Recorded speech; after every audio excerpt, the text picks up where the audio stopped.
Olá! É muito bom ter você aqui. Este é mais um capítulo do livro Mensagens Escolhidas Volume 1, escrito por Ellen Goldwhite. Para você ter acesso ao conteúdo completo deste livro e outras obras desta extraordinária escritora é só acessar as playlists do nosso canal. Diariamente nós publicamos aqui um novo capítulo de uma obra de Ellen White. Para receber a notificação de quando postarmos os próximos capítulos, não se esqueça de inscrever-se neste canal e ativar a notificação do sininho. Se estiver gostando, deixe seu like e compartilhe este conteúdo em seus grupos de WhatsApp. Boa audição. Gratidão.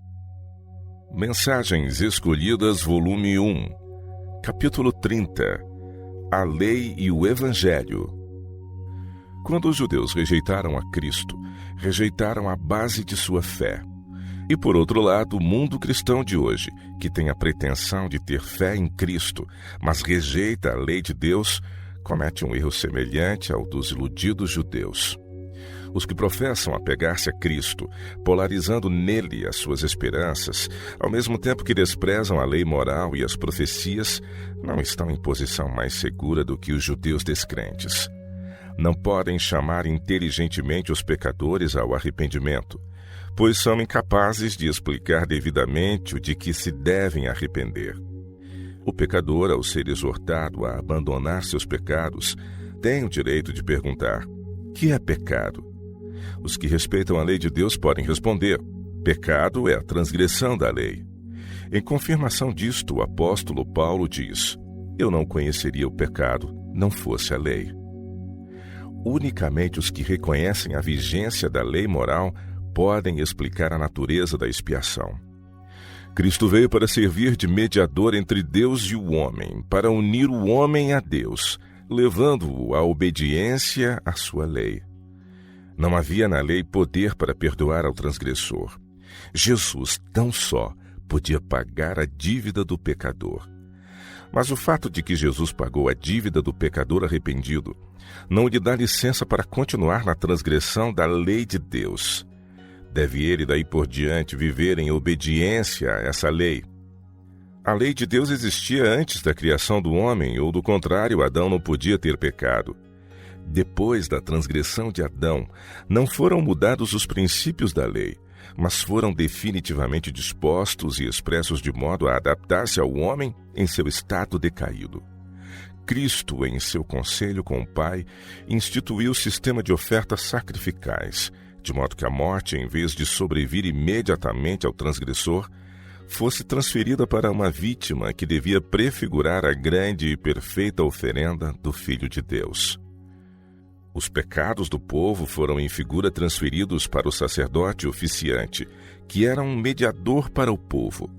O sacerdote não podia ele mesmo tornar-se oferta pelo pecado e com sua vida fazer a expiação, pois era também pecador. Por isso, em vez de sofrer ele mesmo a morte, sacrificava um cordeiro sem mácula.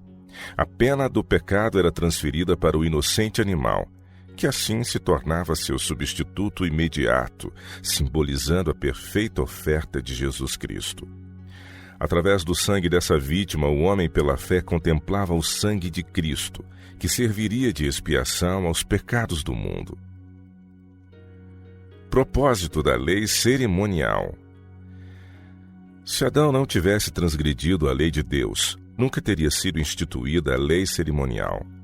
O Evangelho das Boas Novas foi primeiro dado a Adão na declaração que lhe foi feita, de que a semente da mulher havia de esmagar a cabeça da serpente, e foi transmitido através de sucessivas gerações a Noé, Abraão e Moisés. O conhecimento da lei de Deus do plano da salvação foi comunicado a Adão e Eva pelo próprio Cristo.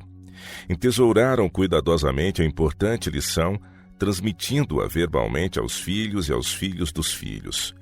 Assim se preservou o conhecimento da lei de Deus. Os homens naqueles dias viviam quase 1000 anos, e anjos visitavam-nos com instruções provindas diretamente de Cristo.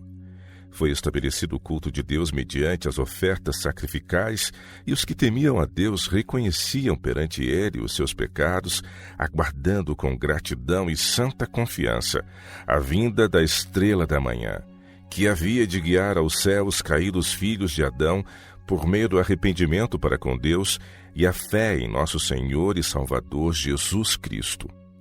Assim era o evangelho pregado em cada sacrifício, e as obras dos crentes revelaram continuamente a sua fé num Salvador por vindouro.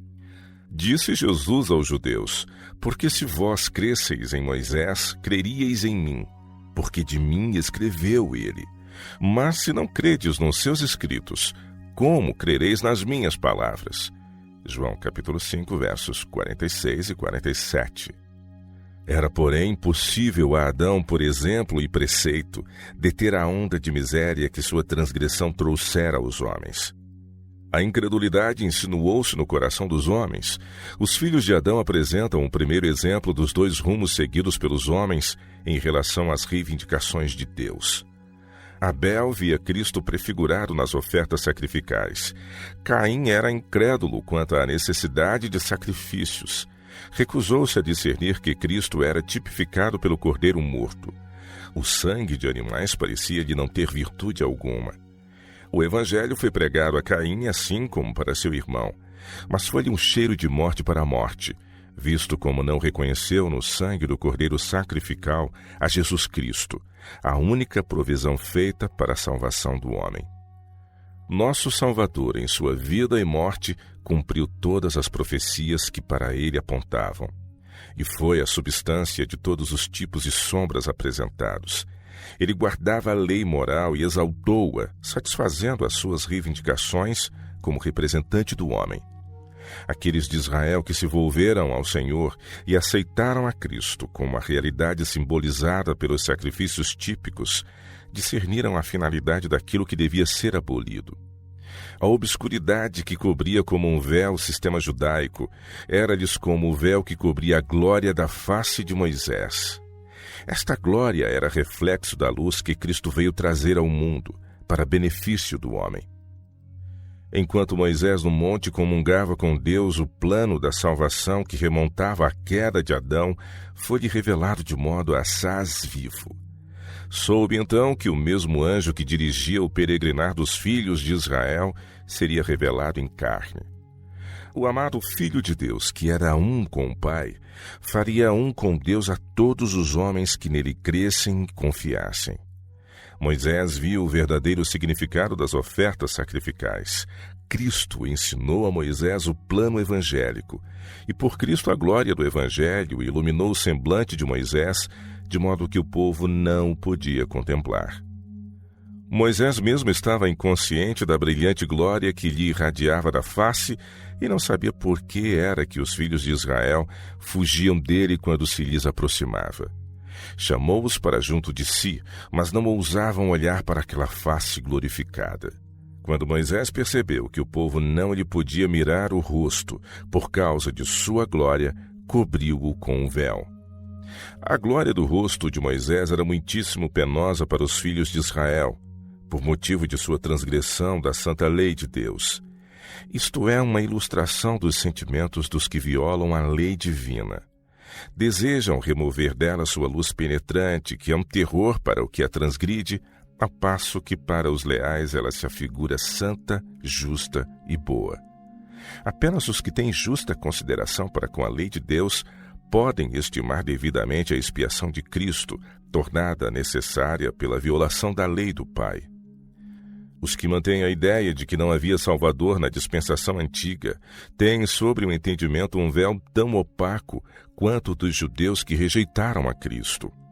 Os judeus confirmavam sua fé no Messias por vir na oferta de sacrifícios que simbolizavam a Cristo. Entretanto, quando Jesus apareceu cumprindo todas as profecias acerca do Messias prometido e fazendo obras que o assinalavam como divino Filho de Deus, eles o rejeitaram, recusando-se a aceitar as mais claras provas de seu verdadeiro caráter. A Igreja cristã, por outro lado, que professa a máxima fé em Cristo, desprezando o sistema judaico, virtualmente nega a Cristo, que foi o originador de toda a economia judaica.